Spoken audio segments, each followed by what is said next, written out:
एक देहात में कहावत है कि एक अनार और 100 बीमार। उसी तरह से सीट गठबंधन की बात है, चाहे एनडीए के गठबंधन हो या महागठबंधन हो, पर सीट पर कम से कम 100 उम्मीदवार है, चाहे किसी भी दल में हो। और हम जिस गठबंधन में हैं, महागठबंधन में, जिसका नेतृत्व आदरणीय तेजस्वी यादव जी कर रहे हैं, इसमें भी 8 पार्टी का मिश्रण है, 8 पार्टी का गठबंधन है। और चुनाव का नोटिफिकेशन मुझको लगता है कि 5 से 10 अक्टूबर के बीच में होगा, और मतदाता सूची का भी पुनरीक्षण होना था। और हमारा उसमें एक अपनी राय है कि सीट बहुत अधिक सीट लेना कोई बहादुरी का काम नहीं है। आपके पास जो जिताऊ उम्मीदवार है, हमारा 2 प्रिंसिपल है कि जिताऊ भी हो और टिकाऊ भी हो।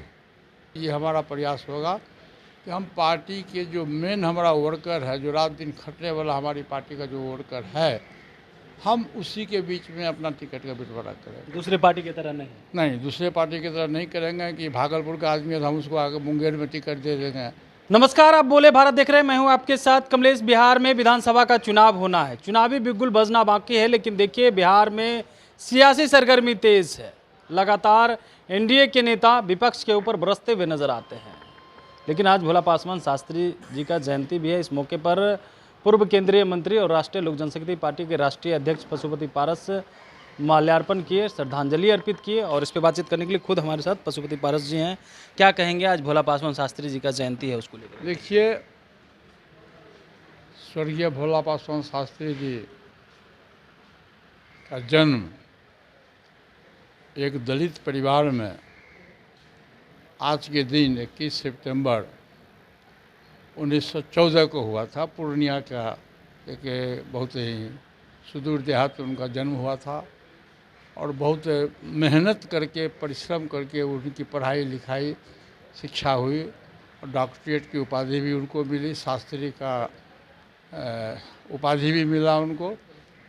और बिहार का दलित समाज का एक पहला व्यक्ति जिसको 3 बार बिहार में मुख्यमंत्री बनने का सौभाग्य प्राप्त हुआ। और मैं समझता हूं कि मैं दावे के साथ कह सकता हूं कि बिहार के में जो मुख्यमंत्री के पद पर वो 3 बार रहे, तो काफ़ी ईमानदारी और निष्ठा से उन्होंने बिहार की जनता की सेवा की। और आज हम लोगों के बीच में नहीं है। आज जहाँ तक मुझको स्मरण है कि 10 सितंबर 1984 को उनकी मृत्यु हुई, और आज हम लोग के बीच में नहीं है। लेकिन उनका जो संदेश था, खास करके बिहार की जनताओं के बीच में और शोषित समाज के बीच में, हमारे समाज के बीच में जो उन्होंने संदेश दिया, वो संदेश के आधार पर हमारा समाज, हमारा बिहार आगे बढ़ रहा है। आज हम लोगों के बीच में नहीं है। हम ईश्वर से प्रार्थना करते हैं कि जहाँ कहीं भी उनकी आत्मा हो, भगवान उनकी आत्मा को शांति प्रदान करे। चलिए, शांति प्रदान करें। एक सवाल यह है कि एनडीए में सीट शेयरिंग को लेकर के घमासान है, महागठबंधन में सीट शेयरिंग को लेकर के क्या चर्चा है, पशुपति पारस जी? देखिए, एक देहात में कहावत है कि एक अनार और 100 बीमार। उसी तरह से सीट गठबंधन की बात है, चाहे एनडीए के गठबंधन हो या महागठबंधन हो। सीट लिमिट है 243 सीट है, और उम्मीदवार मुझको लगता है कि 20,000 उम्मीदवार होंगे बिहार में। पर सीट पर कम से कम 100 उम्मीदवार है, चाहे किसी भी दल में हो। और गठबंधन है, एनडीए गठबंधन में भी 5 दल है बिहार में। वैसे तो एनडीए गठबंधन में 22-23 दल है पूरे देश में, बिहार में 5 दल है।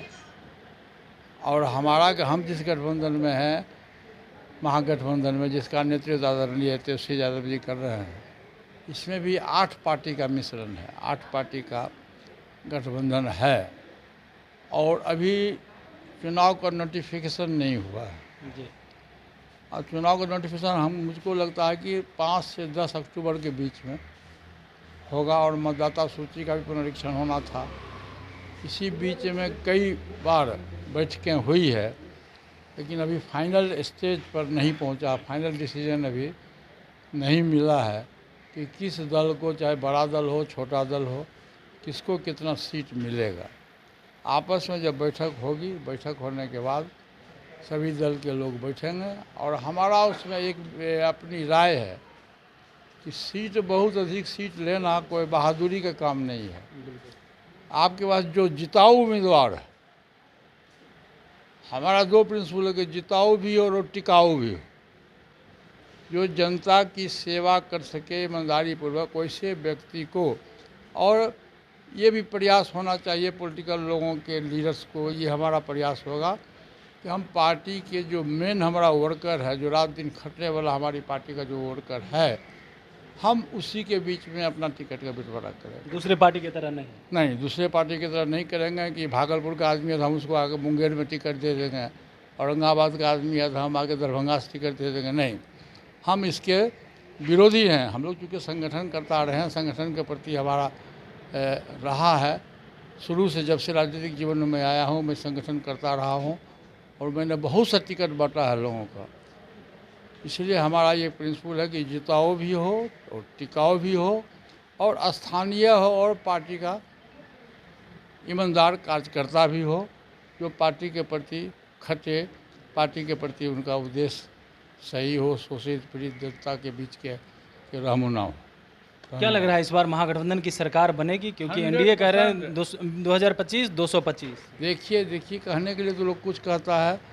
मैं लगभग 32-33 जिला का मैं भ्रमण किया हूँ अपने दल के संगठन के तरफ से और दलित सेना के संगठन की तरफ से। और अभी भी आपको पता है कि दलित चौपाल चल रहा है पूरे देश, पूरे बिहार में चल रहा है। उसका नेतृत्व पार्टी के प्रदेश अध्यक्ष प्रिंस राज पासवान कर रहे हैं, यशराज पासवान कर रहे हैं।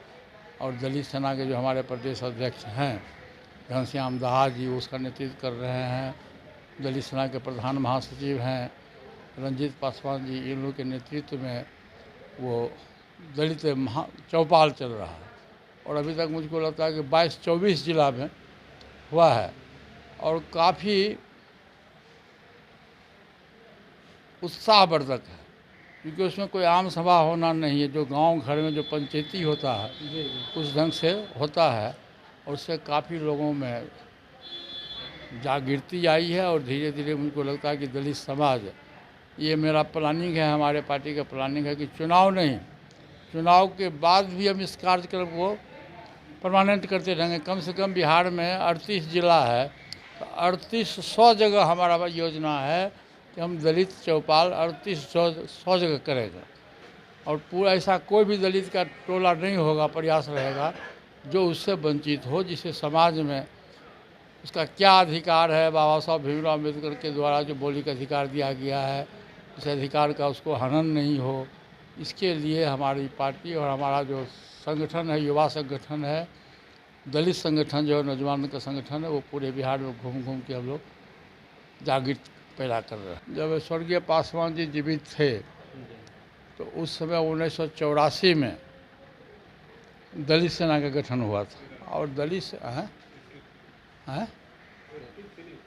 83 जो 83 में गांधी मैदान में दलित सेना का गठन हुआ था। और पूरे देश में, साउथ हो, नॉर्थ हो, ईस्ट हो, पूरे देश में दलित सेना का संगठन काफ़ी धारदार है, मजबूत है। उसमें उद्देश्य था कि दलितों पर जहाँ कहीं भी अत्याचार होगा तो उस अत्याचार का पासवान जी कहते थे कि हम सड़क से लेकर सांसद तक हम इसका मुकाबला करेंगे, और करते भी थे। और दलित सेना का संगठन आज भी साउथ में जाइएगा, अभी साउथ भारत में जाइएगा तो ये नॉर्थ इंडिया से अधिक संगठन मजबूत उसमें है।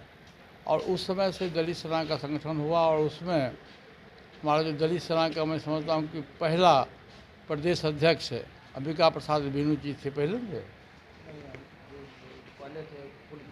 अच्छा, पहले पुनीत राय जी जो विधायक थे फतुहा के, वो थे। तो उनकी मृत्यु होने के बाद श्री अंबिका प्रसाद बीनू जी प्रदेश अध्यक्ष रहे। और मैं समझता हूँ कि बहुत दिनों तक रहे, लगभग 10-12 वर्षों तक ही रहे। उसके बाद फिर अनिल कुमार साधु जी हुए और अभी घनश्याम दाहा जी हैं, प्रधान महासचिव रंजीत पासवान जी हैं।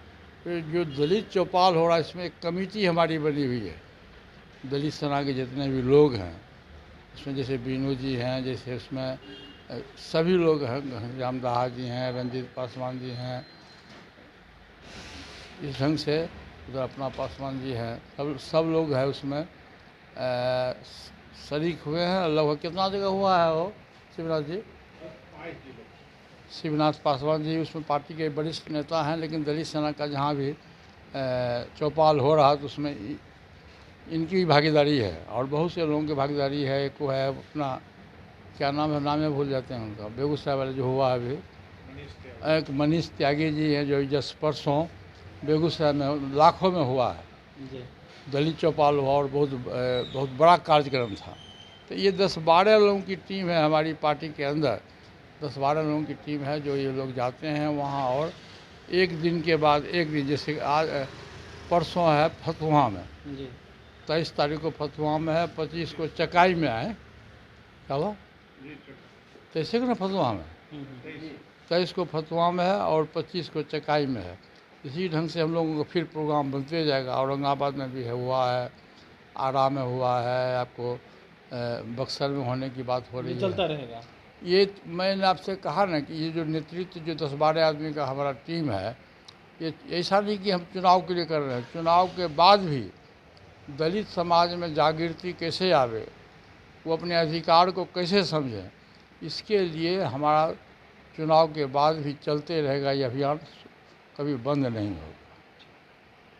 तो देखिए हमारे साथ पूर्व केंद्रीय मंत्री और राष्ट्रीय लोक जनशक्ति पार्टी के राष्ट्रीय अध्यक्ष पशुपति पारस जी तमाम सवालों का जवाब दे रहे थे और दलित चौपाल को लेकर के भी बड़ी बात कहते हुए नजर आ रहे हैं। कह रहे हैं ये सिर्फ चुनाव के लिए नहीं दलित चौपाल है, ये दलित चौपाल चलते रहेगा और दलित पिछड़े के लिए ये चौपाल है और आगे भी चलता रहेगा। वहीं महागठबंधन में सीट शेयरिंग को लेकर के भी बड़ी बात कह दी है। कह रहे हैं हम इस बार उस ऐसे कैंडिडेट को टिकट देंगे, हमारी पार्टी ऐसे कैंडिडेट को टिकट देती है जो जिताऊ हो, टिकाऊ हो और साथ ही बाहरी भी ना हो। तो ऐसी कम पार्टियां करती है जिस तरीके की बात पशुपति पारस जी कर रहे हैं।